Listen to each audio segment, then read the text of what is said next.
ইবনুল কাইয়্যিম রাহিমাহুল্লাহ বলেছেন, কিছু কিছু কাজ আছে হালাল, তারপরেও এই কাজগুলোর অতিরিক্ততা মনের মধ্যে নূর নষ্ট করে দেয়। যদি আপনি খুব বেশি কথা বলতে থাকেন, মনের নূর নষ্ট হয়ে যাবে। খেয়াল করে দেখবেন, খুব বেশি আপনি মানুষের সাথে মেলামেশা করেন, মনটা শক্ত হয়ে যাবে। খুব বেশি স্ত্রী সহবাস করেন, মনটা শক্ত হয়ে যাবে। খুব বেশি আপনি খাওয়া দাওয়া করেন, খুব বেশি ঘুমান, মন নষ্ট হয়ে যাবে। একটু কম খান, একটু কম ঘুমান, একটু কম কথা বলেন, মানুষের সাথে কম মিশেন। উম্মার জন্য, দেশের জন্য, এই আমাদের জাতির জন্য কল্যাণকর হবে এমন কিছু চিন্তা করতে শিখেন।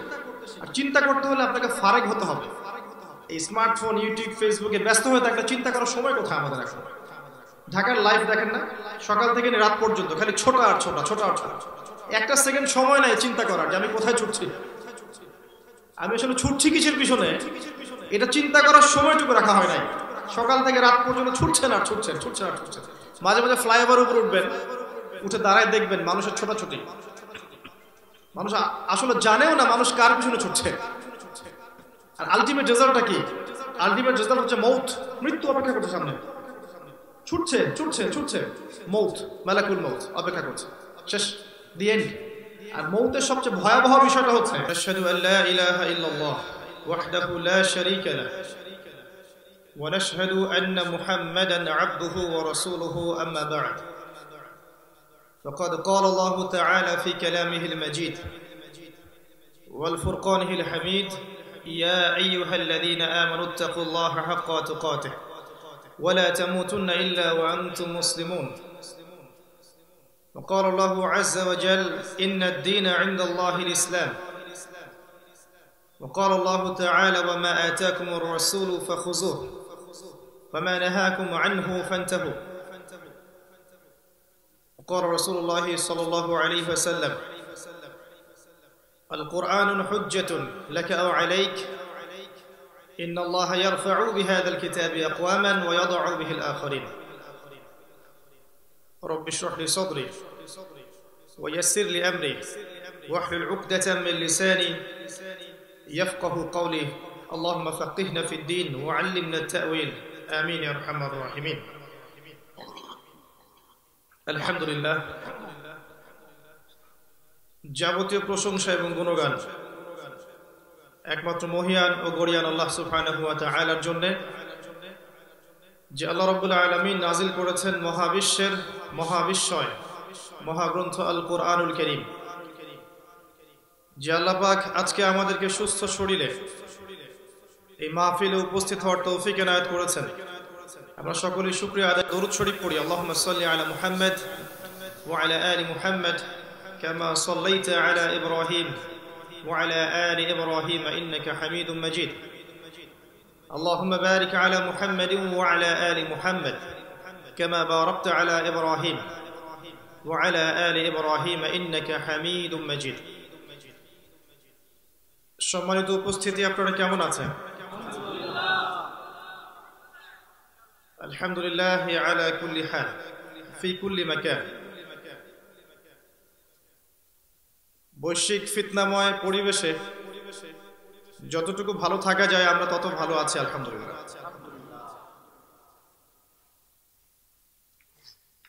ব্যক্তি জীবন থেকে শুরু করে পরিবার, সমাজ ও বিশ্ব, প্রত্যেকটা সেক্টরের মধ্যে দেখবেন যে আমরা এখন ফিতনাময় একটা পরিবেশে বাস করছি। চতুর্দিকে ফিতনা, ধর্মের মধ্যে ফিতনা, অধর্মে ফিতনা, পরিবারে ফিতনা, ধর্ম নেতাদের মধ্যে ফিতনা, অর্থনীতিতে ফিতনা, সামাজিক মূল্যবোধে ফিতনা, সংস্কৃতির মধ্যে ফিতনা। পুরো বৈশ্বিক প্রেক্ষাপট এখন ফিতনাময়। এই ফিতনাময় পরিবেশ চিনতে হলে প্রথমত আপনার প্রয়োজন হৃদয়ের চোখ, হৃদয়ের কান এবং আপনার কলব, মৃত অন্তর, এটাকে জীবিত করতে হবে। এক চোখ দিয়ে আপনি এখন বিশ্বকে ডিল করতে পারবেন না। যারা বাহ্যিক দৃষ্টি দিয়ে সবকিছু বিবেচনা করে তারা কখনো প্রকৃত সত্যের সন্ধান পাবে না। শুধুমাত্র বাহ্যিক দৃষ্টিভঙ্গি দিয়ে যদি আপনি পরিবেশ পরিস্থিতিকে বিবেচনা করেন তাহলে কখনো সত্যের ধার কাছেও যেতে পারবে না। দুটো দৃষ্টিভঙ্গির দরকার, বাহ্যিক এবং অভ্যন্তরীণ। আর এই দুটোর কথাই আল্লাহ পাক কোরআনে বলেছেন। কোথায় বলেছেন? এই গল্পটা থেকে শুরু করছি। নবী মূসা আলাইহিস সালাম, যার কথা গত লেকচারে শুনলেন, বিগত বক্তার লেকচারে শুনেছেন বনু ইসরাইলের কথা, শুনেছেন না? নবী মূসা আলাইহিস সালাম একবার একটা লেকচার দিচ্ছেন, খুতবা দিচ্ছেন, ভাষণ দিচ্ছেন। ভাষণটা অত্যন্ত চমৎকার ছিল। লেকচারটা শুনে জনগণের মধ্যে একজন দাঁড়িয়ে বললেন যে আপনার লেকচার প্রচন্ড ভালো হয়েছে, অত্যন্ত সুন্দর হয়েছে, আপনি কি পৃথিবীর সবচেয়ে জ্ঞানী মানুষ? নবী মূসা আলাইহিস সালাম বললেন, আমার জানা মতে আমি পৃথিবীর সবচেয়ে জ্ঞানী মানুষ। কারণ তার কাছে আল্লাহর ওহী আসছিল। কি আসছিল? ওহী মানে কি? প্রত্যাদেশ, আল্লাহ পাকের পক্ষ থেকে হেদায়েত, ওহী। আর এই বিষয়ে কোনো সন্দেহ রাখার প্রয়োজন নেই যে আল্লাহ পাকের ওহী হচ্ছে সত্য মিথ্যার চূড়ান্ত মানদণ্ড। সত্য মিথ্যার, ন্যায় অন্যায়ের, হক বাতিলের আল্লাহর ওহী ব্যতীত অন্য কোনো মানদণ্ড নেই। এটা আমার কথা নয়, এটা আল্লাহ পাক কোরআনে বলেছেন, সূরা কাহফ আয়াত নম্বর 29। আল্লাহ পাক বলেছেন, ওয়াকুলিল হাক্কু মির রাব্বিকুম, হক সেটাই, সত্য সেটাই যেটা তোমার রবের পক্ষ থেকে নাজিল হয়। ফামান শাআ ফালইউমিন, যার ইচ্ছা হয় সে যেন বিশ্বাস করে। ওয়ামান শাআ ফালইয়াকফুর, যার ইচ্ছা হয় সে যেন অস্বীকার করে। আল্লাহ পাক ফোর্স করবেন না। লা ইকরাহা ফিদ দ্বীন, দ্বীনে কোনো জবরদস্তি নেই, আল্লাহ পাক ফোর্স করবেন না। কিন্তু ওয়ামান শাআ ফালইয়াকফুর, যার ইচ্ছা হয় সে অস্বীকার করুক, কিন্তু জেনে রাখুক, ইন্না আ'তাদনা লিয-যালিমিনা নারান, আমি জালেমদের জন্য আগুন প্রস্তুত করে রেখেছি। আল্লাহ পাক ফোর্স করবেন না আপনাকে। ওয়া হাদাইনাহুন নাজদাইন, আমি দুটো পথ দেখিয়েছি, ভালো মন্দ, ন্যায় অন্যায়, সত্য মিথ্যা। আল্লাহ পাক ফোর্স করবেন না। ইম্মা শাকিরা ওয়া ইম্মা কাফুরা, ইচ্ছা হলে কৃতজ্ঞ হও, ইচ্ছা হলে অকৃতজ্ঞ হও।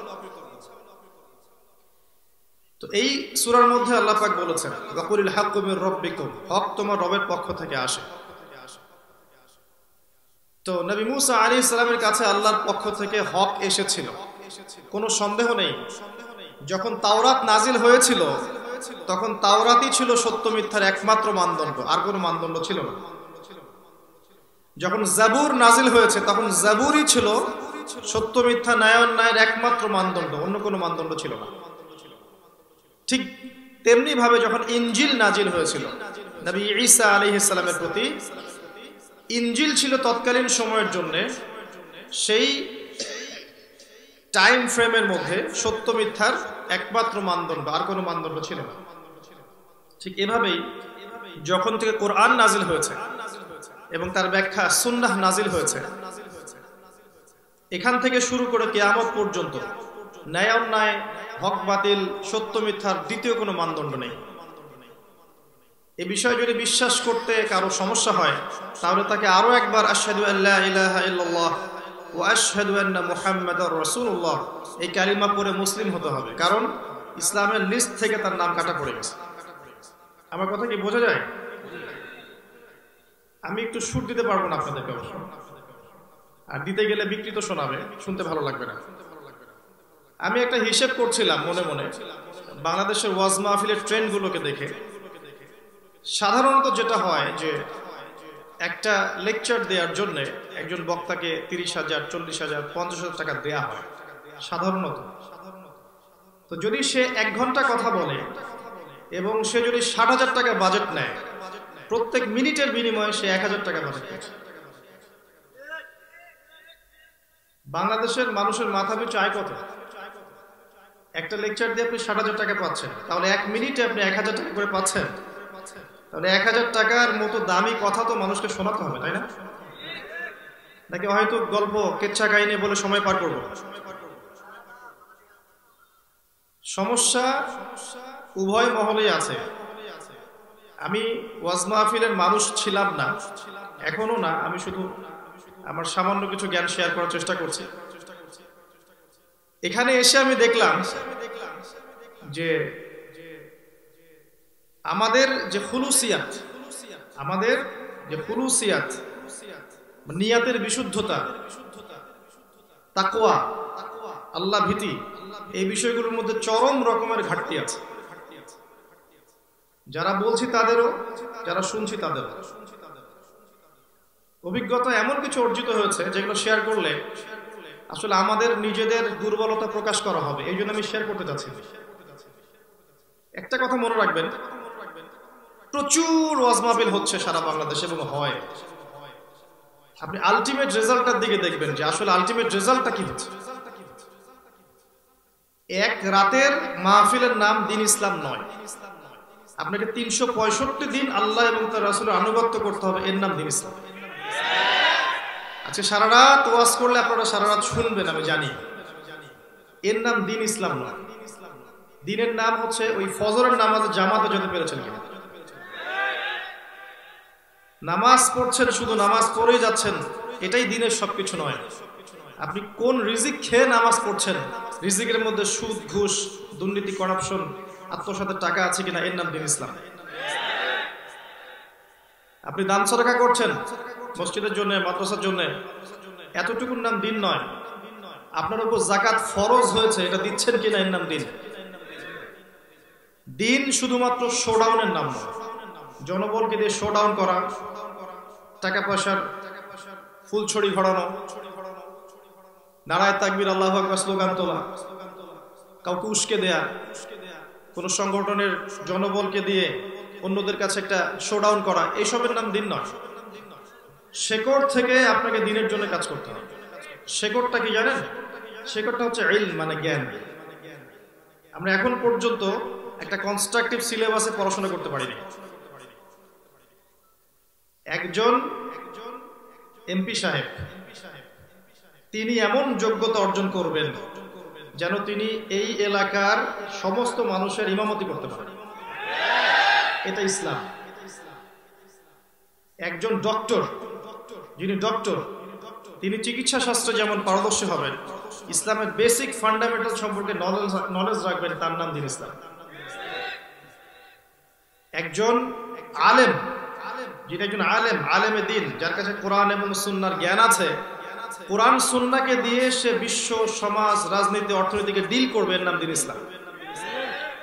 ইসলাম আর অন্য 10টা ধর্মের মধ্যে পার্থক্য আছে। ইসলাম শুধু একটা কৃষ্টি কালচার, পরকালমুখী চেতনার নাম নয়।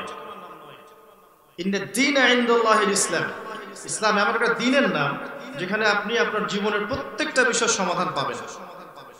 যদি ইসলামে প্রত্যেকটা বিষয়ের সমাধান না থাকে, তাহলে কোনো সন্দেহ নাই কোরআন এবং সুন্নাহ আল্লাহর পক্ষ থেকে আসেনি। কথা বুঝতে পারছেন? যদি কোরআন এবং সুন্নাহে প্রত্যেকটা বিষয়ের সমাধান না থেকে থাকে, তাহলে কোরআন সুন্নাহ আল্লাহর পক্ষ থেকে আসেনি। যদি আল্লাহর পক্ষ থেকে এসে থাকে, নিঃসন্দেহে এখানে সমস্ত বিষয়ের সমাধান থাকবেই। আল্লাহ সূরা কাহফের 54 নম্বর আয়াতে বলেছেন যে আমি এই কোরআন নাজিল করেছি মানব জাতির জন্য, যেখানে প্রত্যেকটা বিষয়ের ব্যাখ্যা আমি নাজিল করেছি। ইন্না নাহনু নাযালনা আলাইকাল কুরআনা তানজিলা, আল্লাহ পাক অন্য সূরায় বলেছেন। আল্লাহ সূরা নাহলের মধ্যে আরো বলেছেন যে ওয়া নাযালনা আলাইকাল কিতাব, এই কিতাব তিবয়ানান লিকুল্লি শাই, আমি তোমার কাছে এমন একটা বই নাজিল করেছি হে নবী, যেই কিতাব প্রত্যেকটা বিষয়ের ব্যাখ্যা, তিবয়ানান লিকুল্লি শাই, প্রত্যেকটা বিষয়ের ব্যাখ্যা, ওয়া হুদান এবং হিদায়াত, ওয়া রাহমাতান এবং আল্লাহর দয়া, ওয়া বুশরা লিল মুসলিমিন, মুসলিমদের জন্য সুসংবাদ। এই কনসেপ্টটা কতজন বিশ্বাস করে যে কোরআন এবং সুন্নাহয় প্রত্যেকটা বিষয়ের সমাধান আছে? আমরা বিশ্বাস করি না সবাই, আসলে এটা সত্য কথা নয়, আমরা সবাই বিশ্বাস করি না। আবার অনেক সময় দেখা যায় আমরা বিশ্বাস করি ঠিকই, কিন্তু আমল করতে পারি না, সেটা আরেকটা ইস্যু। আমল করতে না পারলে হয়তো আল্লাহ মাফ করে দিবেন, দেশের দুনিয়ার কারণেই হোক, পারিপার্শ্বিক চাপের কারণেই হোক, বিভিন্ন কারণে সে আমল করতে পারেনি, কিন্তু তার আকীদা ছিল, বিশ্বাস ছিল যে কোরআন এবং সুন্নাহ চূড়ান্ত, এর বাইরে হকের কোনো মানদণ্ড নেই। এখানেই আল্লাহ পাক প্রত্যেকটা বিষয়ের সমাধান নাজিল করেছে। এর নাম দিন, জীবন ব্যবস্থা। ইন্না দীনা ইনদাল্লাহিল ইসলাম। রিলিজিয়ন অন্য জিনিস, ধর্ম, কৃষ্টি কালচার, ইনিয়ে বিনিয়ে আপনি আল্লাহকে, ভগবানকে, আপনার গডকে যে নামে আপনি ডাকেন, ইনিয়ে বিনিয়ে তাকে আপনি সন্তুষ্ট করবেন, ওটা অন্য জিনিস, এটা অন্য একটা জিনিস। দিন হচ্ছে একটা কোড অফ লাইফ, যেখানে আপনি জীবনের প্রত্যেকটা বিষয়ের সমাধান পাবেন। কিভাবে ইবাদত বন্দেগী করতে হয় এই বিষয়গুলো কোরআন সুন্নায় নেই। কিভাবে নামাজ পড়বেন, রোজা রাখবেন, হজ করবেন, যাকাত দিবেন, প্রতিবেশীর সাথে মেলামেশা করবেন, সামাজিক মানুষ হয়ে বসবাস করবেন, এগুলো কোরআন সুন্নাহর মধ্যে নেই। কিভাবে আপনি ব্যবসা করবেন, বাণিজ্য করবেন, কোনটা হালাল কোনটা হারাম, কোনটা জায়েজ কোনটা নাজায়েজ, কোরআন সুন্নায় নেই। কিভাবে আপনি ওয়ার্ল্ড অ্যাফেয়ার্সকে ডিল করবেন, এগুলো কোরআন সুন্নাহর মধ্যে নেই। আল্লাহ যদি বলে থাকেন তিবিয়ানান লিকুল্লি শাই, প্রত্যেকটা বিষয়ের ব্যাখ্যা, তাহলে এগুলো থাকতেই হবে। আর যদি না থাকে তাহলে দুটো ব্যাপার হতে পারে। একটা হচ্ছে, এক নাম্বার, হয় আমি আমার অজ্ঞতা বশত খুঁজে পাইনি, হয় আমি আমার অজ্ঞতা বশত খুঁজে পাইনি এর হেদায়েতের আলো, এটা একটা কারণ হতে পারে। তার কাছে জ্ঞান নাই, এটা হতে পারে। আরেকটা কারণ হতে পারে হঠকারিতা, জানি কিন্তু মানব না। আমি জানি কোরআন সুন্নাহয় সবকিছু আছে, বাট আমি মানব না। তো আমাদের কাজটুকু হচ্ছে এতটুকু, ফাযাক্কির ফাইন্নামা আনতা মুযাক্কির, আপনি উপদেশ দিন, আপনি শুধু উপদেশ দাতা। লাস্তা আলাইহিম বিমুসাইতির, আপনি কারোর প্রতি দারোগা নন। একজন দায়ী, একজন স্কলার, একজন আলেম, তার দায়িত্ব এতটুকুই কোরআন সুন্নাহকে দিয়ে পুরো বিষয়টাকে জনগণের সামনে উপস্থাপন করা। এরপর কেউ মানবে বা কেউ মানবে না, এটা তাদের উপর ছেড়ে দিতে হবে। এখানে ফোর্স করার কিছু নেই। কেউ এগুলো স্বীকার করে মুসলিম হবে, কেউ এগুলোর প্রতি আত্মসমর্পণ করে মুসলিম হবে, কেউ বা পুরোপুরি অস্বীকার করে কাফের হয়ে যাবে, আবার কেউ মুখে স্বীকার করবে মনে স্বীকার করবে না। এই অবস্থায় মুনাফিক হয়ে মৃত্যুবরণ করবে। আর এই বিষয়গুলো বলতে গিয়ে কথাটা আসলো যে কনস্ট্রাকটিভ কাজ নেই আমাদের মাঝে, কনস্ট্রাকটিভ সিলেবাসে পড়াশোনা নেই। সিলেবাসটা এমন হওয়া উচিত ছিল মাদ্রাসা শিক্ষা ব্যবস্থাতেও এবং জেনারেল লাইনেও। আর আলহামদুলিল্লাহ আল্লাহ পাক আমাকে দুই দিকেই পড়ার তৌফিক দান করেছেন। এই জন্য আমি আপনাকে বোঝাতে পারবো যে দুই দিকের সমস্যাগুলো কোথায়। আপনি যখন বাচ্চাকে মাদ্রাসা দিচ্ছেন, সে হাফেজ হচ্ছে, মাশাআল্লাহ, এই বইটা মুখস্থ করছে, সুবহানাল্লাহ, কিন্তু হাফেজে কোরআন হওয়ার পরেও সে জানছে না সে কি পড়ছে, সে জানে না এই বইয়ের মধ্যে কি লেখা আছে। তারাবির নামাজ পড়াতে দেন, আপনাকে গড়গড় করে কোরআন তেলাওয়াত করে শুনিয়ে দিবে। এটা কোরআনের হক আদায় হলো আদৌ? আমি জানলাম না বইয়ের মধ্যে কি আছে, কিন্তু মুখস্থ করেছি। শেক্সপিয়ার একটা বই আছে, আমরা পড়েছিলাম, দি মার্চেন্ট অফ ভেনিস, নাম শুনেছেন কিনা আপনারা? দি মার্চেন্ট অফ ভেনিস বইটার মধ্যে শেক্সপিয়ার তুলে ধরেছেন যে পশ্চিমা সভ্যতা সুদ ভিত্তিক অর্থনীতির ধারক এবং বাহক উনি তুলে ধরেছেন। উনি একজন অমুসলিম হয়ে তিনি তুলে ধরেছেন। শেক্সপিয়ারের এই বইটা যদি আপনি ইংরেজি মুখস্থ করেন কিন্তু এর অর্থ না জানেন, আপনি কি বুঝতে পারবেন বিষয়টা কি? আমাদের শ্রদ্ধেয় সাবেক এমপি সাহেব যে কথাটা বলেছেন, আমি ওইদিকে আসবো ইনশাল্লাহ। কেন সলাত পড়ে আমি বুঝতে পারি না? সলাতে আপনি কি পড়ছেন আপনি তো জানেন না। আপনি সলাতে কি পড়ছেন, রুকুতে কি পড়ছেন, তাসবিহতে কি বলছেন, তাশাহুদে অর্থ কি, দরুদের অর্থ কি, দোয়া মাসুরে কি পড়ছেন, যদি আমি একটা কথা বলি তার অর্থ নিজেই না বুঝি, আমার কি সলাতে মনোযোগ থাকবে? আদৌ কখনো থাকবে না। তো এই যে বাচ্চাকে দিয়েছেন মাদ্রাসায়, হাফেজ বানিয়েছেন, মাশাআল্লাহ, 30 পারা মুখস্থ জানে, কিন্তু কোরআনের একটা সেন্টেন্সের অর্থ সে বলতে পারছে না। এটা কি কোরআনের হক আদায় হয়েছে? তাহলে সিলেবাসের মধ্যে অবশ্যই থাকা উচিত কোরআন পড়বে, কোরআন হিফজ করবে, একই সাথে সে এর অনুবাদও জানবে। আচ্ছা, অনুবাদ জানার পরে তাকে আরবি ভাষা শিখতে হবে। যেহেতু অ্যারাবিক ল্যাঙ্গুয়েজ না জানলে আপনি কোরআনের ভাষাটা না বুঝলে কোরআন বুঝতে পারবেন না। ওই শেক্সপিয়ারের সেই বইটা যদি আপনি বাংলায় অনুবাদ করে পড়েন, তাহলে কি মূল ভাবটা বুঝতে পারবেন? পারবেন না। অনুবাদ পড়ে, ভাষা তাফসীর পড়ে মূল ভাব বোঝা সম্ভব নয় যতক্ষণ আপনি ওই ভাষা শিখছেন। একটা এক্সাম্পল দিলে বুঝতে পারবেন। আমাদের মা বোনরা হিন্দি ভাষা বোঝে না। বাংলাদেশের কোন শিক্ষা প্রতিষ্ঠানে হিন্দি পড়ানো হয়, লেখানো হয়? আপনি না বুঝলেও বাসায় গিয়ে আপনার স্ত্রীকে জিজ্ঞাসা করেন, আপনার মা বোনকে জিজ্ঞাসা করেন, তারা হিন্দিতে কথা বলতে পারে। কথা বলতে না পারলেও বুঝতে পারে। কিভাবে শিখলো তারা? মিডিয়া, আপনার গান, মুভিজ, সিরিয়াল, এগুলো দেখে শিখেছে। 2টা বছর যদি আপনি অ্যারাবিক ল্যাঙ্গুয়েজকে সময় দিতেন, আরবি পড়তেন, আরবি শুনতেন, আরবি দেখতেন, আরবি বুঝতেন, চেষ্টা করতেন, আরবিতে কনভারসেশনের চেষ্টা করতেন, 2 বছর সময় লাগতো না, অ্যারাবিক শিখে ফেলতেন আপনি। গুরুত্ব দেন নাই আপনি। আমরা তো সেই জাতি যারা একসময় বলতাম যে ইংরেজি শিক্ষা জায়েজ নাই, আমরা বলেছিলাম না? এই ফতোয়াটার কারণে কি হয়েছে? হাজার হাজার আলেম বের হয়েছেন, কিন্তু ইংরেজি দিয়ে একটা লেকচার দিতে পারেন। ইন্টারন্যাশনাল একটা ভাষা, যে ভাষায় আপনাকে বিশ্বকে ডিল করতে হবে, কারণ তারা আমার ভাষাটা বুঝতে পারছে না। বহির্বিশ্বে ইসলাম প্রচার করার জন্য আমি কোন ভাষা ব্যবহার করব? এখন ইংরেজি শেখা কি হারাম তাহলে? এই যে সংকীর্ণ কনসেপ্টের কারণে আমরা আমাদের জাতিকে পিছিয়ে দিলাম। এ দায়ভার কে নিবে? এই যে আমরা পিছিয়ে গেলাম 30 বছর, এই দায়ভার কে নিবে? একটা ফতোয়া। তাই প্রত্যেকটা বিষয় সম্পর্কে যারা সচেতন তাদের কাছ থেকেই জ্ঞান নিতে হবে। আমি যে কথাটা বলতে কথাটা আসলাম যে সিলেবাসের মধ্যে অ্যারাবিক ল্যাঙ্গুয়েজ থাকতে হবে, বাংলা থাকবে, ইংরেজি থাকবে। ভাষা শেখা কোনো অপরাধ নয়, ভাষা শেখা কোনো সাম্প্রদায়িক আদর্শ নয়। একটা বাচ্চা একসাথে 4-5টা ভাষা শিখতে পারে। যখন আমাদের প্রবাসীরা মধ্যপ্রাচ্যে যায়, তারা কিন্তু ভাষার কোর্স করে যায়, যায় না? যারা কোরিয়াতে যাচ্ছে, উত্তর কোরিয়া যাচ্ছে, চায়নায় যাচ্ছে, তারা কি ভাষা শিখছে না? ভাষা শেখা কোনো অপরাধ নয়। এই ভাষা শিখলে আপনি কোরআনটা বুঝতে পারতেন। সিলেবাসে থাকা উচিত আমরা কোরআনের অর্থটা বুঝবো, তাফসীরটা পড়বো এবং আরবি ভাষা শিখবো, থাকা উচিত ছিল মাদ্রাসায় এবং জেনারেলি দুইখানেই। আর আমরা কিন্তু 2 রকম এডুকেশনাল ট্র্যাকে অভ্যস্ত হয়ে গেছে। যারা জেনারেল লাইনে পড়ছি তারা মাশাআল্লাহ সায়েন্স পড়ছি, আর্টস পড়ছি, কমার্স পড়ছি, physics, chemistry, biology, economics, political science সবই পড়ছি, কিন্তু তারা দেখবেন ইসলামের বেসিক নলেজগুলো অর্জন করতে পারছে না। তাদের সিলেবাসের মধ্যে ওগুলো নেই। সেখানে হয়তো ইসলামিক সাবজেক্ট আছে, ফ্যাকাল্টি আছে, তারা যখন ইসলামের ইতিহাস পড়ছে, ইসলামিক সংস্কৃতি পড়ছে, আরবি ভাষা সাহিত্য পড়ছে, তখন তারা শিখছে। কিন্তু প্রত্যেকের জন্য এগুলো বাধ্যতামূলক নয়। প্রত্যেক মুসলিমের উপরে কোরআন শিক্ষা বাধ্যতামূলক নয়। এই ট্র্যাকের মধ্যে প্রত্যেক মুসলিমের জন্য আরবিক ল্যাঙ্গুয়েজ, রাসূল সাল্লাল্লাহু আলাইহি ওয়াসাল্লামের জীবনী, হাদিসে আরবাঈন এগুলো কিন্তু বাধ্যতামূলক নয়। পক্ষান্তরে আপনি অন্যদিকে আসেন, মাদ্রাসা শিক্ষা ব্যবস্থা আসেন, এখানে দেখবেন আপনি কোরআন পড়ছেন, হিফজ করছেন, মাশাআল্লাহ, আপনি হাদিস পড়ছেন, ফিকহ পড়ছেন, উসুলে হাদিস পড়ছেন, অনেক জটিল জটিল বই পড়ছেন, কিন্তু এখানে আপনি ইংরেজি ভালো করে শিখছেন না, আপনি এখানে ম্যাথামেটিক্স ভালো করে শিখছেন না, আইসিটি শিখছেন না, সায়েন্সের সাবজেক্ট তো বালাই নাই খুব একটা, এখানে পলিটিক্যাল সায়েন্স শিখছেন না, ফিলোসফি শিখছেন না, এখানে কিন্তু আপনি দেখবেন ইসলামিক ইকোনমিক্সও কোনো কোনো ক্ষেত্রে আপনি শিখছেন না।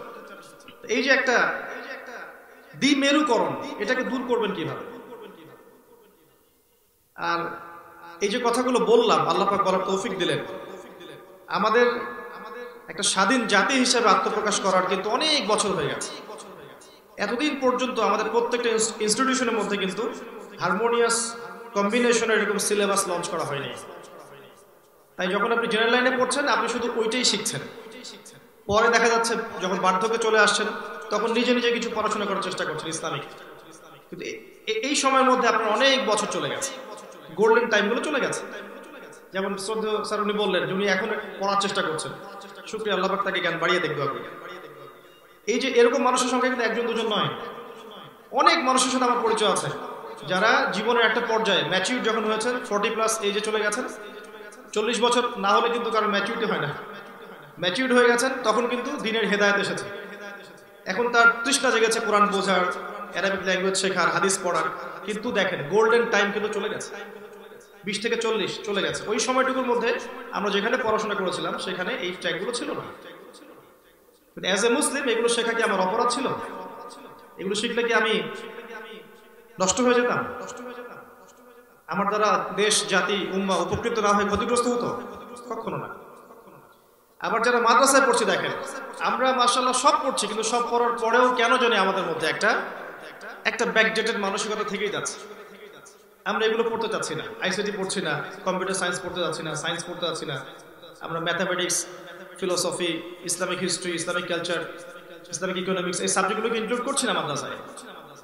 যারা করছেন হয়তো তাদের সংখ্যা খুব কম, খুব বেশি না। কিন্তু এই কারণে আপনি দেখবেন যখন একজন মাদ্রাসা থেকে আলেম বের হচ্ছেন, দাওরা ফারেক করে বের হচ্ছেন, তাকে সমাজের সব মানুষ কিন্তু সমান মূল্য দিচ্ছে না। অনেক মানুষ তাকে মনে করছে যে মাদ্রাসায় পড়া মানুষ কতটুকু আর জানে, একটা কনসেপ্ট এরকম তৈরি হয়েছে না। অনেকে বলছে মোল্লার দোর মসজিদ পর্যন্ত নামাজ, তাই বলছে না?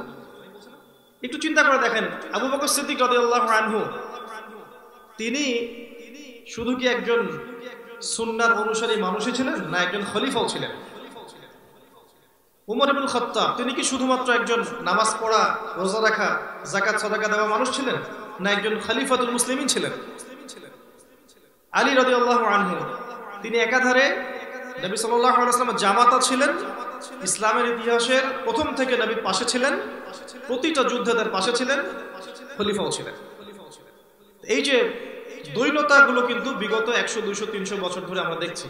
স্পেশালি যখন ব্রিটেন যখন সারা বিশ্বকে শাসন করেছে, এই সময় থেকে এই বিভক্তিটা সৃষ্টি হয়েছে, এডুকেশন ট্র্যাকের বিভক্তিটা সৃষ্টি হয়েছে। একটা কথা আমি বলে দেই যে ব্রিটেনের এই সারা বিশ্বের রুলিংটা এটা এমনি এমনি হয়নি, এর পিছনে একটা মাস্টার মাইন্ড কাজ করেছে। এটা রহস্যজনক বিষয়। তার উত্থান, তার সরে যাওয়া, তার ক্ষমতা আরেকটা রাষ্ট্রের হাতে তুলে দেওয়া, তার উত্থান ইউনাইটেড স্টেট, তার আরো সুপার পাওয়ার হওয়া, এবং এখন সে আস্তে আস্তে মাঠ থেকে বিদায় নিচ্ছে এবং ইসরায়েলকে তার জায়গা করে দিচ্ছে। সে তার জায়গা থেকে বসে সারা বিশ্বকে রুল করবে, সামনে দেখে নিয়ে। আরবদের কলিজার উপর বসে সে আরবের তেল, বাণিজ্য, ইকোনমি, প্রযুক্তি, সমরাস্ত্র, ক্ষেপণাস্ত্র প্রত্যেকটা বিষয়ে আজকে উন্নতি করেছে আরবদের চোখের সামনে বসে। আর আমরা অবশ্য তখন হালুয়া খাচ্ছিলাম, জিলাপি খাচ্ছিলাম, খোরমা খাচ্ছিলাম, আর আপোষের বিভক্তিতে লিপ্ত ছিলাম। হাত বাঁধা, রফুলিয়া দেন, জোরে আমিন, পায়ে পা লাগানো, এইসব মাসআলায় ব্যস্ত ছিলাম। এই ফাঁকে ইসরায়েল রুলিং স্টেট হয়ে গেছে, সামনে দেখেন ওরা কি করে। তবে একটা বিষয় আমি এনশিওর করতে চাই, আমি স্ক্যাটোলজির ছাত্র হিসেবে শেষ জামানার হাদিসগুলো গবেষণা করেছি আমি আমার সাধ্যমতো। আমার মত, আল্লাহ রাব্বুল আলামিন মুসা আলাইহিস সালাম এবং বনু ইসরাইলকে যে বাঁচিয়েছিলেন, সমস্ত ফেরাউনের দলবল এবং ফেরাউনকে লোহিত সাগরে আল্লাহ একত্রিত করেছেন, করেন নাই? একত্রিত করে ডুবিয়ে দিয়েছেন।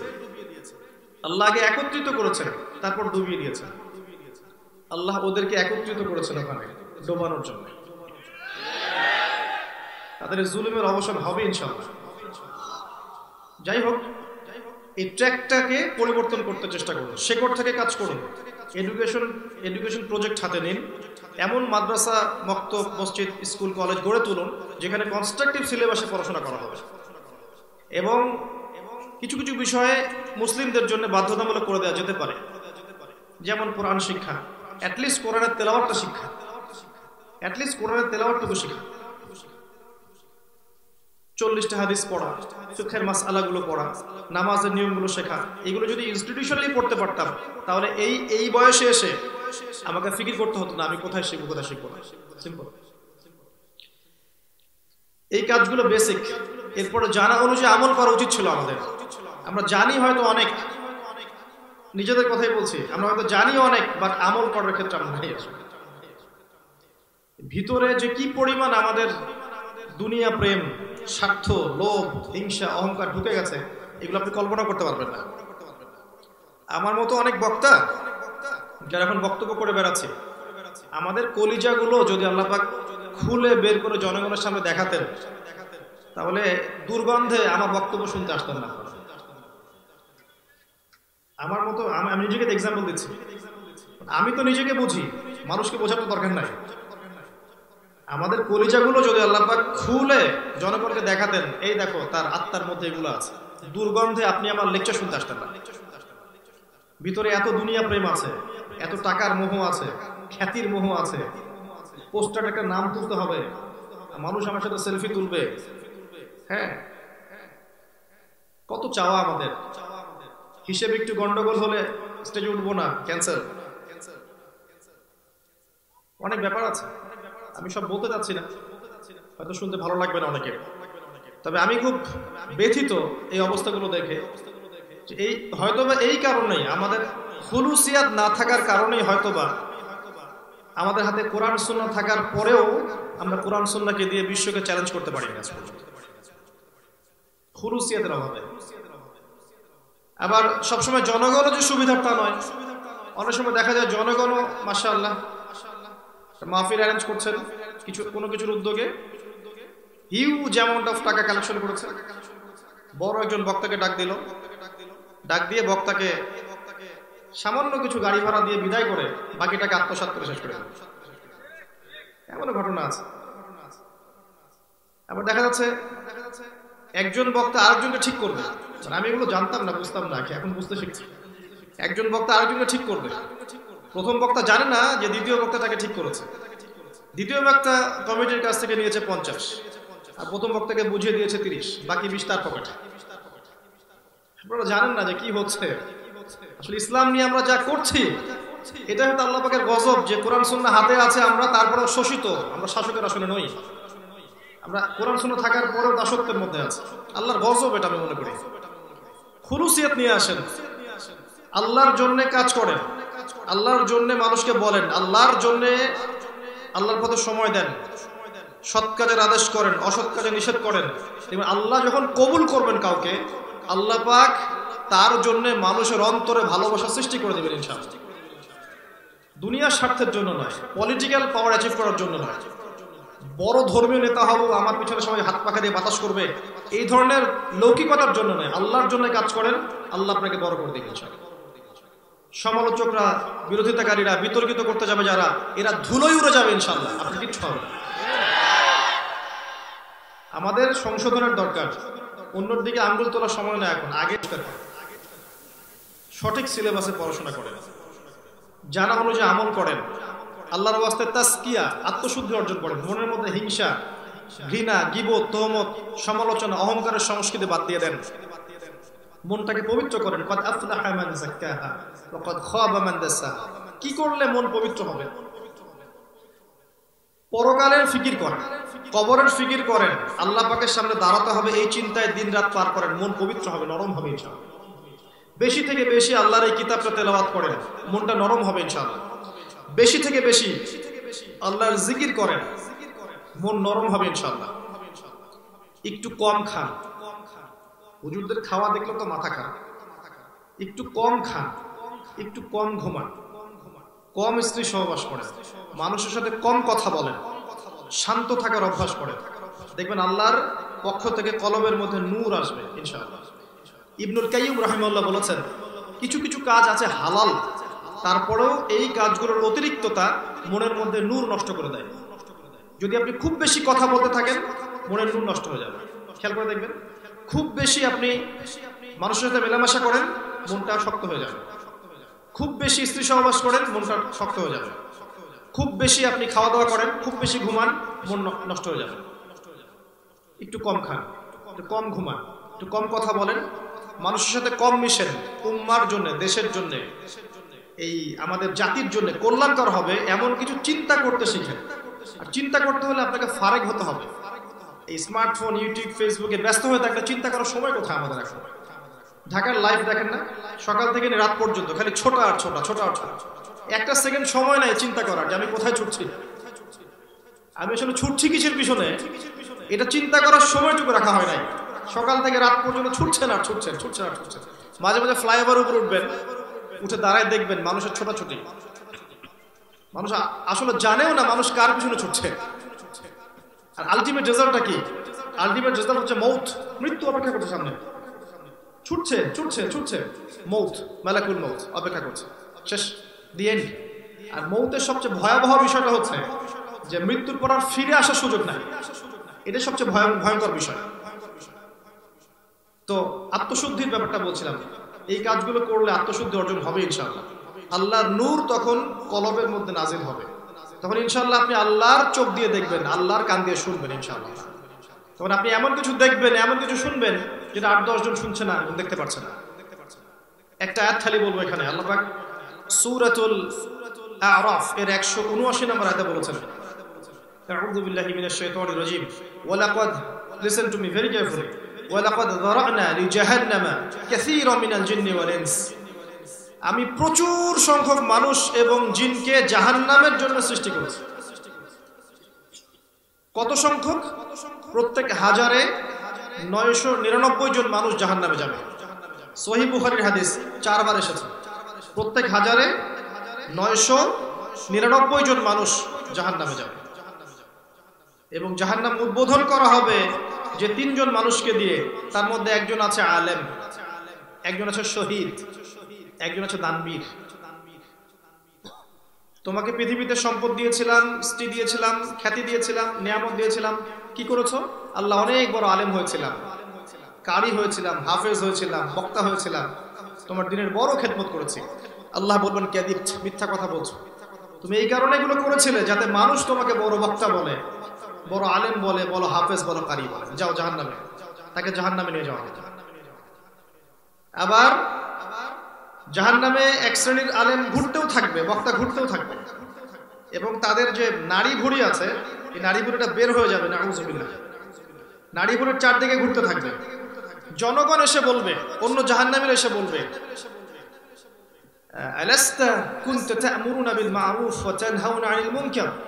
তুমি পৃথিবীতে মানুষকে খুব ভালো ভালো কথা বলতে, সৎ কাজের আদেশ করতে, অসৎ কাজে নিষেধ করতে, তোমার এই অবস্থা কেন? সে বলবে কুনতু আমুরু বিল মা'রুফ, আমি সৎ কাজের আদেশ করতাম ঠিকই, কিন্তু আমি সেটা নিজেই করতাম, এবং আমি অসৎ কাজে নিষেধ করতাম ঠিকই, আমি নিজেই সেই কাজটা আবার করতাম। এই যে চেয়ার আমি বসে আছি, এটা সবচেয়ে ডেঞ্জারাস চেয়ার। আপনারা এখানে যারা বসে আছেন, সবচেয়ে রিস্কের মধ্যে আছে আমি নিজে। যেখানে আমি কথা বলছি, আমি সবচেয়ে ঝুঁকির মধ্যে আছি। যা বলছি আমি যদি করতে না পারি, নাউযুবিল্লাহ, ওই পরিণতি বরণ করতে হতে পারে। জাহান্নাম উদ্বোধন করা হবে এই মানুষদেরকে দিয়ে। আরেকটা হাদিসে পড়েছে, ফয়জুল কালাম বইয়ের মধ্যে আছে, যে এক শ্রেণীর মানুষের আযাবের ফলে এত দুর্গন্ধ ছড়াবে, জাহান্নামীর এসে বলবে যে আগে তো যথেষ্ট আযাবে ছিলাম আমরা, তোমার কি পাপ করেছো তুমি, হে তোমার পাপের কারণে এত দুর্গন্ধ জাহান্নামের মধ্যে। তখন সে বলবে, আমি জ্ঞান অর্জন করেছিলাম। কি করেছিলাম? আমি জ্ঞান অর্জন করেছিলাম, দ্বীনের জ্ঞান অর্জন করেছিলাম, কিন্তু এই জ্ঞান আমাকে উপকৃত করতে পারেনি, আমি জ্ঞান অনুযায়ী আমল করতে পারিনি। ডেঞ্জারাস ব্যাপার। তাই আলেমদের, বক্তাদের, উস্তাদদের, স্কলারদের সর্বোচ্চ সতর্কতা অবলম্বন করতে হবে। তারা হবে পরকালের বান্দা, দুনিয়ার বান্দা নয়। এখন শেষ জামানা চলছে, এই জামানায় দেখবেন বক্তার সংখ্যা বাড়বে, আলেমের সংখ্যা কমতে থাকবে, ট্রু স্কলারের সংখ্যা কমতে থাকবে, এবং মানুষ জাহেলদেরকে আলেম মনে করবে এবং তাদের কাছে ফতোয়া জিজ্ঞাসা করবে। তারা নিজেরাও বিভ্রান্ত হবে, অন্যকে বিভ্রান্ত করবে। উদ্বোধন করা হবে জাহান্নামে ভাবে। আরেকজনকে উদ্বোধন করা হবে শহীদ। কি করেছো? জীবন দিয়ে দিয়েছে আল্লাহ। ওই যে আইসিস আছে না, আমেরিকার ন্যাটো এবং মিডল ইস্টের টাকা খাওয়া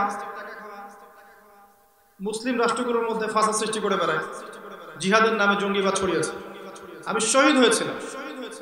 আল্লাহ বলবেন, তুমি এই কারণে যুদ্ধে গিয়েছো যে মানুষ তোমাকে বড় বীর বলবে, যাও জাহান্নামে। এটা হলো একটা পরিণতি। একটা দানবীর, কি করেছো? আমি প্রচুর টাকা পয়সা দান করেছি, মসজিদের জন্য, মাদ্রাসার জন্য, বক্তব্যের জন্য, সমাজ করার জন্য প্রচুর টাকা দান করেছি, প্রচুর টাকা দান করেছি। আল্লাহ বলবেন, তুমি এই কারণে দান করেছিলে যাতে মানুষ তোমাকে বড় দানবীর বলে, তুমি আমাকে সন্তুষ্ট করার জন্য কাজগুলো করো না।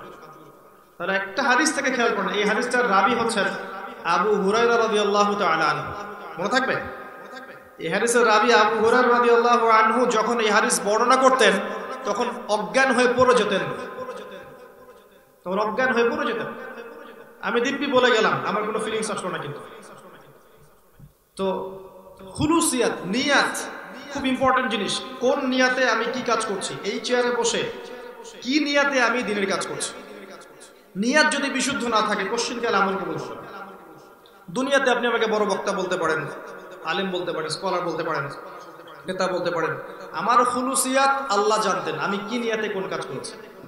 যদি এই নিয়াত আল্লাহর কাছে কবুলিয়াত না পায়, দুনিয়াতে আমি ফ্ল্যাট কিনি আর জমি কিনি আর কি করি, পরকালে জাহান্নাম ছাড়া আমার কোনো গতি নেই। কথা বুঝতে পারছেন?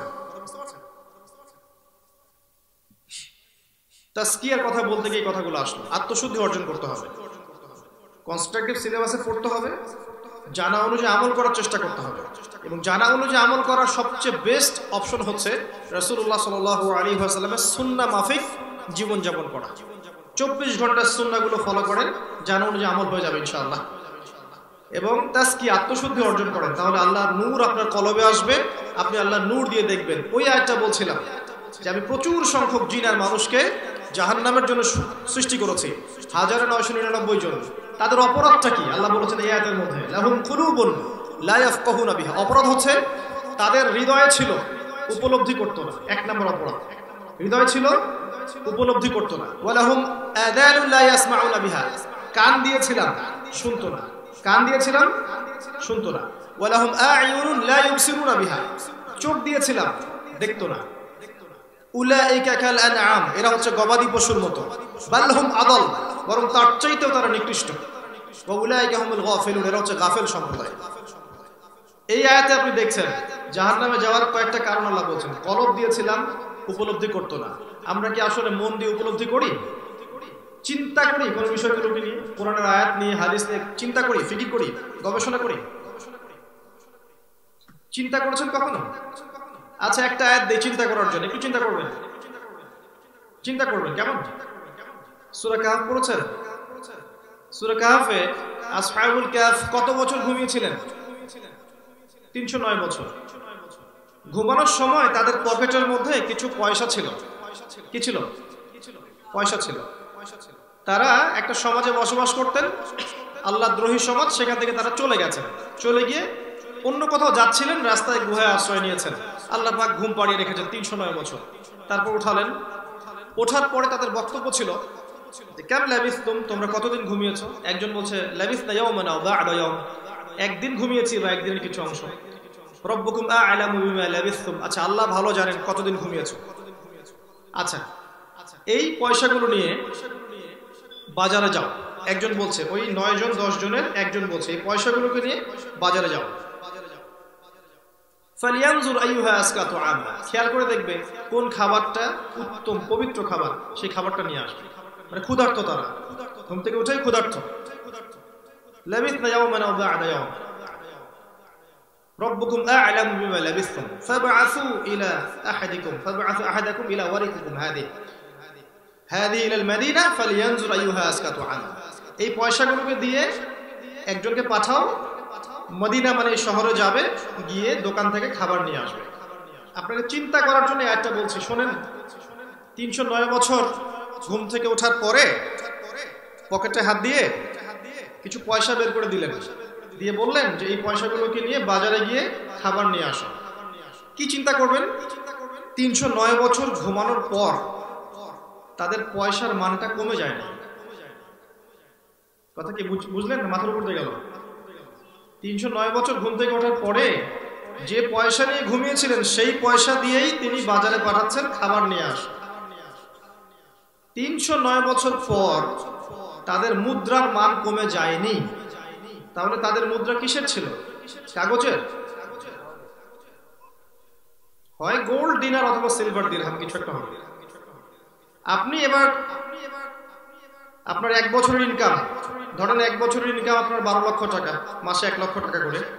এটা সুন্দর করে নিয়ে আপনার স্ত্রীকে দিয়ে আসেন, দিয়ে 309 বছর দরকার নেই। আপনি বলবেন 15 বছর পর, 10 বছর পর, 20 বছর পর আমাকে টাকাগুলো দিও।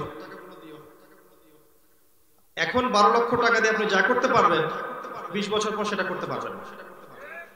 এখন 12 লক্ষ টাকা দিয়ে যদি আপনি 4 শতক জমি কিনতে পারেন, 20 বছর পর আপনি 2 শতক কিনতে পারবেন। এই 12 লক্ষ টাকা উপার্জন করতে আপনাকে 12 মাস পরিশ্রম করতে হয়েছে, দৈনিক 12 ঘন্টা করে।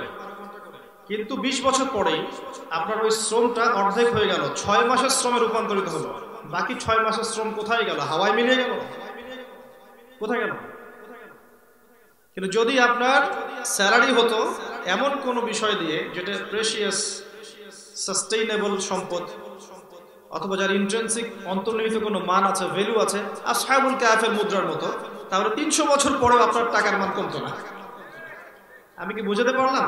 কোরআন নিয়ে কি ফিকির করতে হবে, চিন্তা করতে হবে, ভাবতে হবে।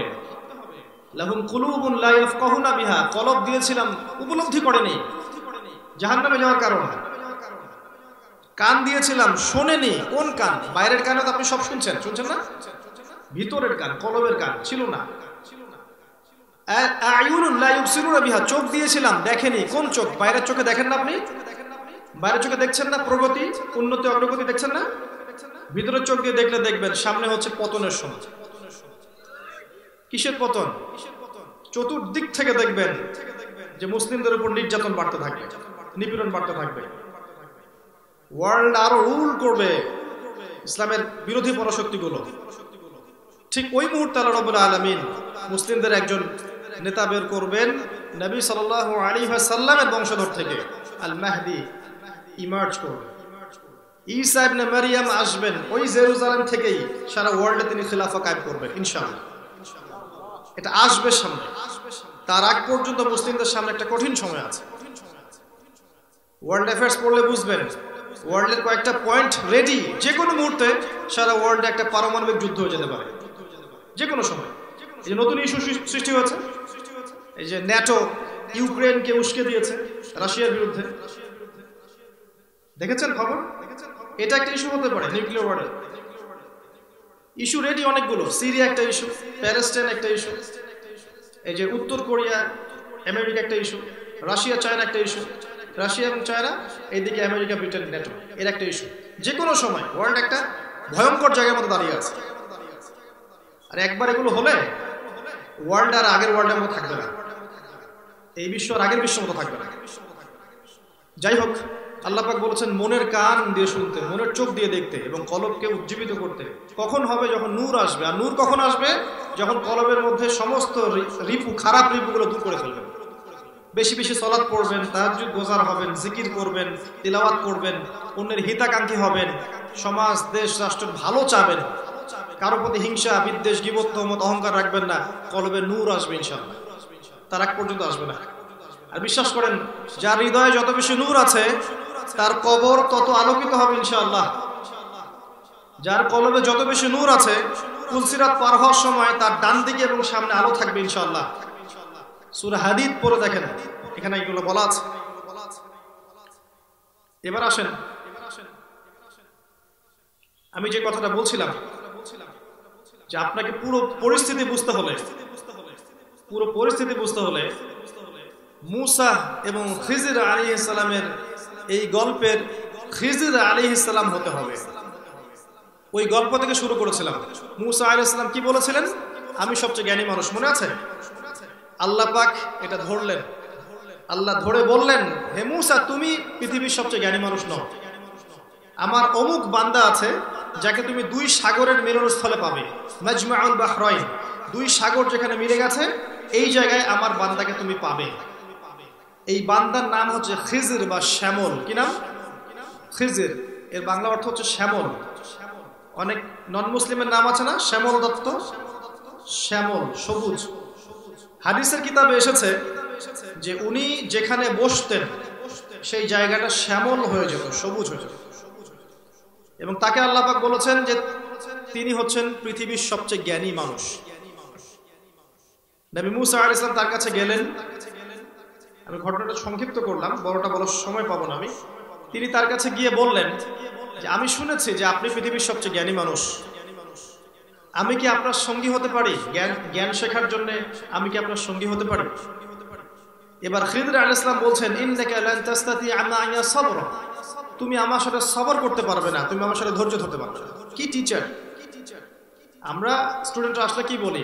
ঠিক আছে, ভর্তি হও, এটা করো, ওটা করো। তিনি বললেন, তুমি তো আমার সাথে ধৈর্যই ধরতে পারবে না। এই গল্পের শেষের দিকে তাকালে দেখবেন মূসা আলাইহিস সালাম সত্যিই ধৈর্য ধরতে পারেন নাই। বারবার প্রশ্ন করছিলেন, এটা কেন, ওটা কেন, ওটা কেন, তাই না?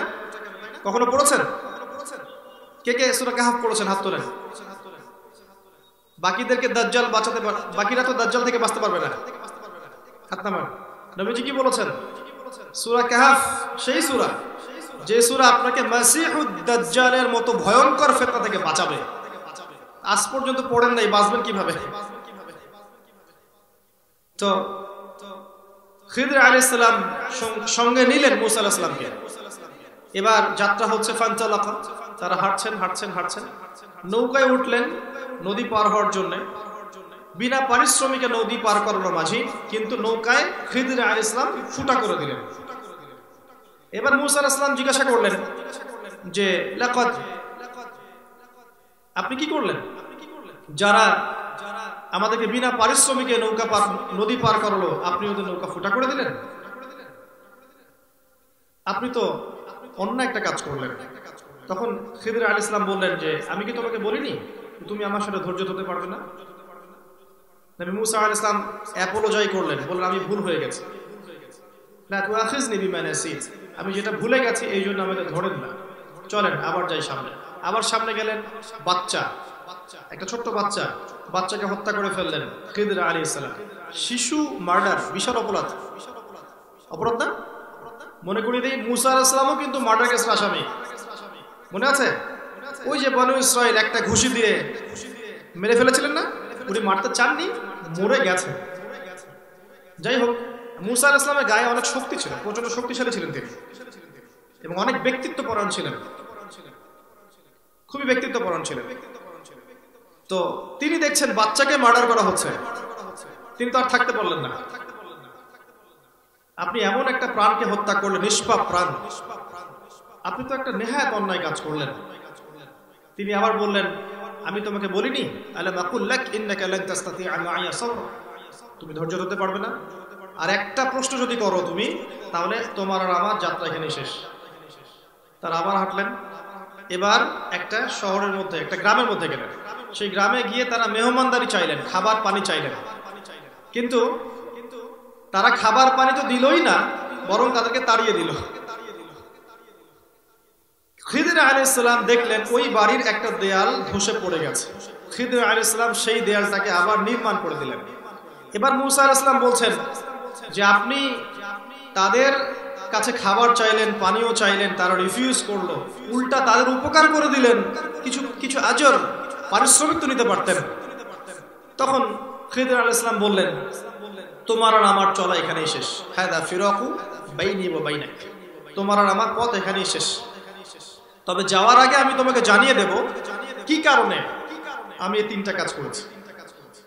প্রথম যে নৌকা আমি ফুটা করেছিলাম, এই কারণে করেছি যে ওই নৌকার পিছনে জলদস্যুদের একটা নৌকা ছিল, যদি দেখতো এই নৌকাটা ত্রুটি মুক্ত, কোনো ত্রুটি নাই, চকচকা ঝকঝকা নৌকা, তারা হাইজ্যাক করতো, ছিনতাই করতো, এই কারণে আমি এটা ফুটা করে দিয়েছি।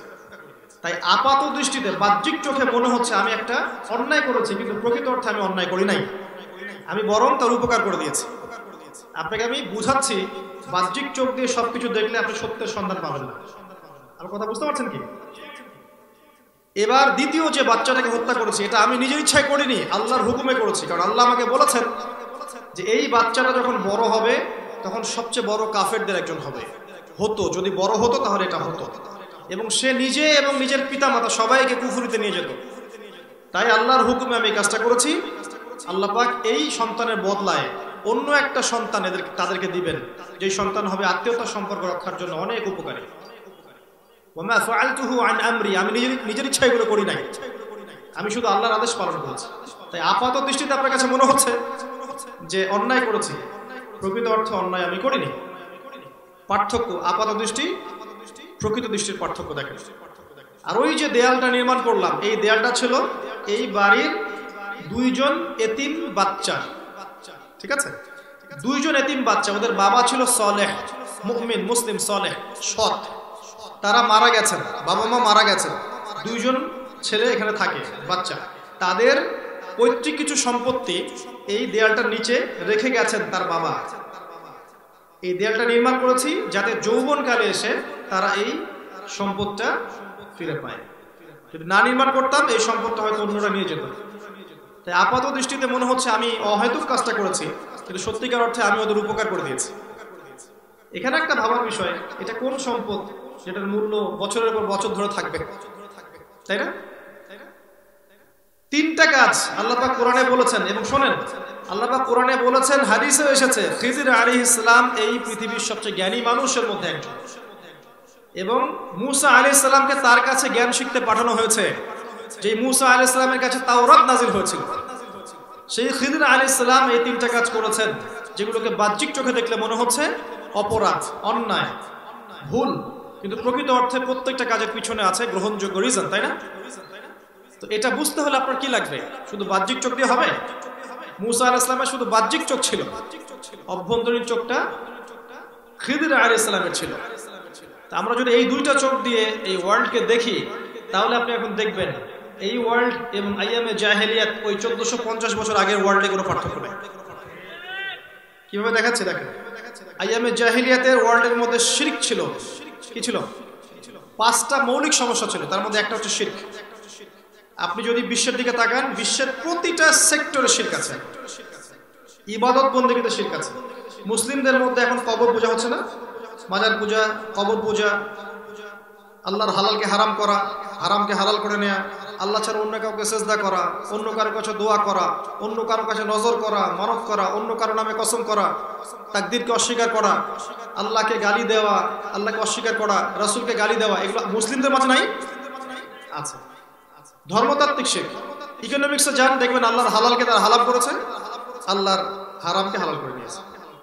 আল্লাহ হালাল ছিল ইকোনমিক্স ইসলামিক, সেখানে আপনি যাকাত, সাদাকা এগুলো বাদ দিয়ে এখানে এনেছেন যাকাত, সাদাকা, ব্যবসা এগুলো বাদ দিয়ে এই জায়গায় এনেছেন রিবা বা সুদ।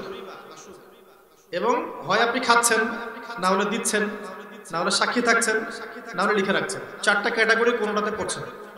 অনেকদিন বলেছি এটা আল্লাহ এবং তার রাসূলের সাথে যুদ্ধের মতো অপরাধ এবং নিজের মায়ের সাথে জেনার মতো অপরাধ।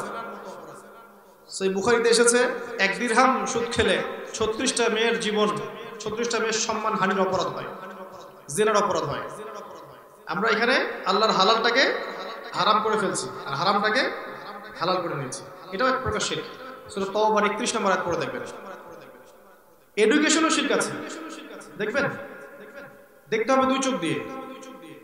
জ্ঞানের সংজ্ঞা দেওয়া হচ্ছে পরীক্ষা নিরীক্ষা, পর্যবেক্ষণ, যুক্তি, বিজ্ঞান, দর্শন, এগুলোর মধ্য দিয়ে যে তত্ত্ব উপাত্ত পাবেন সেটা হচ্ছে জ্ঞান। এই কারণেই আল্লাহ, মালায়েকা, আসমানি কিতাব, আগের নবী রাসূলগণ, কবরের আযাব, মিজান, পুলসিরাত, জান্নাত জাহান্নাম, এগুলোকে যেহেতু আপনি যুক্তি, বিজ্ঞান, দর্শন দিয়ে ল্যাবরেটরিতে প্রমাণ করতে পারছেন না, দ্যাট ইজ ওয়াই এগুলোর কোনো অস্তিত্ব নাই, এগুলো সত্য না। এটা পশ্চিমা দর্শন। আপনি কি কথা বুঝতে পারছেন? এটা কি শিরক নয়? এডুকেশনও শিরক আছে, প্রতিটা সেক্টরে দেখবেন। যাই হোক, এক কথায় বলতে চাচ্ছি, আইয়ামে জাহিলিয়াতের সেই শিরক এখনো বৈশ্বিকভাবে আছে। আইয়ামে জাহিলিয়াতের ওই যে দ্বিতীয় সমস্যা রিবা এখনো বৈশ্বিকভাবে আছে। অনেকদিন বলেছি, আরেকবার বলছি লাস্ট টাইম এই মাহফিলের জন্য, যে ইসলামিক ইকোনমিক্স সমাজের সাম্য নিয়ে আসবে। আর রিবা ধনীকে দিন দিন ধনী করবে, গরিবকে দিন দিন গরিব করবে। এটাই চূড়ান্ত ফলাফল। এর ফলে পৃথিবীর একটা অংশ দিন দিন ধনী হচ্ছে, আরেকটা অংশ প্রতিদিন ডে বাই ডে পভার্টি ডিস্ট্রিবিউশনের দিকে যাচ্ছে। এটার ফলাফল। এখানে টাকা, অর্থ মার্কেটে ঘুরবে না, ব্লক হয়ে যাবে।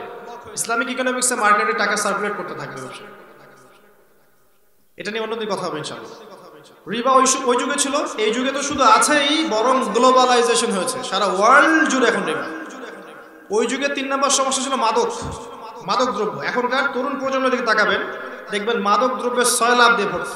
সিগারেট থেকে শুরু করে আস্তে আস্তে গাঁজা, তারপরে যে ফেন্সিডিল, অ্যালকোহল, যে বারে যাবে, জুয়া খেলবে, যে ক্যাসিনো, টিকটক, হ্যাঁ, পর্নোগ্রাফি, এগুলো সমস্ত বিষয়ের মধ্যে লিপ্ত হয়ে যাবে। মূল বিষয়টা মাদকের কারণে ওদের সত্য মিথ্যা নির্ণয় করার ব্যালেন্সটা নষ্ট হয়ে গেছে, মাথায় বিবেকটা নষ্ট হয়ে গেছে। এই জেনারেশনকে দিয়ে আপনি ইসলামের খেদমত আশা করছেন? এটা সম্ভব না। একটা প্রবলেম ছিল নারীর অবমাননা। ওই যুগে নারীকে চরম রকম অবমাননা করা হতো। এখন দেখবেন ফ্রি মিক্সিং এর নামে, ফ্যামিলিস্ট রেভলিউশনের নামে, ঠিক আছে, বেপর্দা বেহায়াপনার নামে, হ্যাঁ, উন্নতি অগ্রগতির নামে মেয়েদেরকে খোলামেলা আজকে বাজার ঘাটে প্রদর্শনী করানো হচ্ছে। শেষ করছেন, আমি আমার বক্তব্যের শেষের দিকে চলে আসি। এই প্রবলেমটা এখনো আছে। ফ্রি মিক্সিং এর নামে আমরা জেনা করছি। আপনি দিন দিন দেখবেন পর্নোগ্রাফি বাড়ছে, জেনা বাড়ছে, ধর্ষণ বাড়ছে, আপনার পরকীয়া বাড়ছে, বিবাহ বিচ্ছেদ বাড়ছে, ডিভোর্স বাড়ছে, পারিবারিক কাঠামো ভেঙে যাচ্ছে। হ্যাঁ, নারী পুরুষের জায়গায় চলে আসছে, পুরুষ নারীর জায়গায় চলে আসছে। জিন্স এবং গেঞ্জির প্রজন্ম চলছে দেখবেন। আপনার ঢাকার মানুষ, এগুলো তো বোঝানোর প্রয়োজন নাই। এই সমস্যাগুলো তখনও ছিল, এখনো আছে। একটা হচ্ছে অভ্যন্তরীণ গোত্রীয় হানাহানি ছিল, এটা দেখবেন এখন ওয়ার্ল্ড ওয়াইড এই গোত্রীয় হানাহানিটা বৈশ্বায়ন হয়েছে। এই যে জাহিলি যুগের এই সুন্নাহগুলা, এগুলো এই যুগের মধ্যে আছে। শেষ কথা হচ্ছে যে ওই জাহেলি যুগের অবস্থাটাকে নবী সাল্লাল্লাহু আলাইহি ওয়াসাল্লাম 23 বছরের মধ্যে পরিবর্তন করেছেন, করেন নাই? 23 বছর পরের মক্কায় কোনো শিরক আছে? কোনো সুদ আছে? কোনো আপনার মাদক আছে? নারীর অবমাননা আছে? গোত্রীয় হানাহানি আছে? কিচ্ছু নাই। কি করলেন 23 বছর নবী সাল্লাল্লাহু আলাইহি ওয়াসাল্লাম? 6টা কাজ। কয়টা কাজ? 6টা। 1 নাম্বার, তারা কোরআন পড়েছেন, সবাইকে শিখিয়েছেন। 1 নাম্বার। আমরাও যদি কোরআন পড়ি এবং সবাইকে শেখাই, ইনশাআল্লাহ অন্ধকার দূর হয়ে আলো আসবে ইনশাআল্লাহ। 2 নাম্বার, তারা কোরআনের শুধু তোতা পাখির মতো পড়তেন না, অর্থটাকে বুঝতেন, অ্যাবজর্ব করতেন। আমরা যদি কোরআনের অর্থ বুঝি, তরজমা তাফসীর বুঝি এবং এর ভাষা বুঝি, ইনশাআল্লাহ অন্ধকার চলে যাবে, আলো আসবে ইনশাআল্লাহ। 3 নাম্বার, তারা কোরআনের সমস্ত আদেশ মেনে চলেছেন। নামাজ, রোজা, হজ, যাকাত থেকে শুরু করে সব আদেশ নবী সাল্লাল্লাহু আলাইহি ওয়াসাল্লাম, সাহাবায়ে কেরাম মেনে চলেছেন না? আমরা যদি এখনো মানি, সে আল্লাহ এখনো আছেন, সেই কিতাব এখনো আছে, সেই নবীর সুন্নাহ এখনো আছে, ইনশাআল্লাহ দেখবেন আলো আসবে ইনশাআল্লাহ, অন্ধকার চলে যাবে ইনশাআল্লাহ। 4 নাম্বার, কোরআনের যত নিষেধ ছিল সমস্ত নিষেধ তারা ছেড়ে দিয়েছেন। শুধু আদেশ মেনেছেন, নিষেধ মানেন না এমন নয়। তারা নামাজ পড়তেন, সুদ খেতেন এমন নয়। রোজা রাখতেন, ঘুষ খেতেন এমন নয়। দান সাদাকা করতেন, এদিকে যাকাত দিতেন না, এমন ছিলেন না। তারা আদেশও ফলো করতেন, নিষেধও কি করতেন? ছেড়ে দিতেন। এই নিষেধগুলো যদি বর্জন করতে পারি, শিরিক ছাড়তে পারি, বেদাত ছাড়তে পারি, হারাম ছাড়তে পারি, সুদ ঘুষ জেনা ব্যভিচার ছাড়তে পারি, অন্ধকার চলে যাবে ইনশাআল্লাহ, আলো আসবে ইনশাআল্লাহ। 5 নাম্বার, তারা কোরআনের দাওয়াত মানুষের কাছে পৌঁছাতেন। কোরআনের দাওয়াত মানুষের কাছে পৌঁছাতেন। আমরা তো দাওয়াতি কাজ করতে চাই না এখন। এখানে আমরা বিভিন্ন দলে উপদলে বিভক্ত, এই দল সহি, ওই দল জয়ীফ, এই দল সঠিক, এই দল বাতিল, এগুলো তো পড়ে আছি আমরা এখন পর্যন্ত সমস্ত মুসলিমকে, আমাদের রাষ্ট্র থেকে নিয়ে ব্যক্তি পর্যন্ত সমস্ত মুসলিমদেরকে আমরা ভাই মনে করতে পারছি না। এই সমস্যাটার কারণে আমরা সবার শুভাকাঙ্ক্ষী হতে পারছি না। সবার ভালোটুকু নেন, খারাপটুকু ছেড়ে দেন। সবার ভালোটুকু নেন, খারাপটা ছেড়ে দেন। দেখবেন মন থেকে সবাইকে ভাই মনে করলে ইউনাইটেড মুসলিম প্ল্যাটফর্ম গড়ে উঠবে ইনশাআল্লাহ।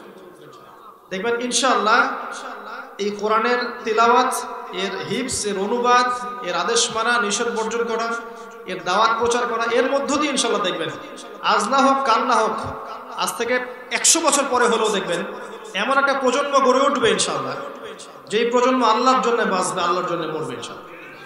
যেই প্রজন্মের হাতে আল্লাহ পাক ইনশাআল্লাহ ইসলামের বিজয়ের পতাকা দিবেন ইনশাআল্লাহ। ইনশাআল্লাহ যেই প্রজন্ম সমাজ থেকে অন্ধকার দূর করে ফেলবে, সমাজে আলো জ্বালাবে ইনশাআল্লাহ, তারা আল্লাহর জমিন, আল্লাহর দিন কায়েম করে ছাড়বে ইনশাআল্লাহ। আল্লাহ পাক আমাদের সবাইকে পবিত্র কোরআন কারীমের হকগুলো আদায় করার তৌফিক দান করুন। আমাদের বাহ্যিক চোখ, অভ্যন্তর চোখ খুলে দিন। আল্লাহ পাক আমাদের খিজির আলাইহিস সালামের মতো জ্ঞান অর্জন করার তৌফিক দান করুন। কনস্ট্রাকটিভ সিলেবাসে পড়াশোনা করার তৌফিক দান করুন। জানা অনুযায়ী আমল করার তৌফিক দান করুন। আত্মশুদ্ধি অর্জনের তৌফিক দান করুন। আল্লাহ পাক আমাদের ঊর্ধ্বতন কর্তৃপক্ষ থেকে শুরু করে রুট লেভেল পর্যন্ত সমস্ত মানুষদেরকে হেদায়েত দান করুন। সবার গুনাহগুলো আল্লাহ মাফ করে দিন। সবার অসুস্থতা আল্লাহ পাক দূর করে দিন।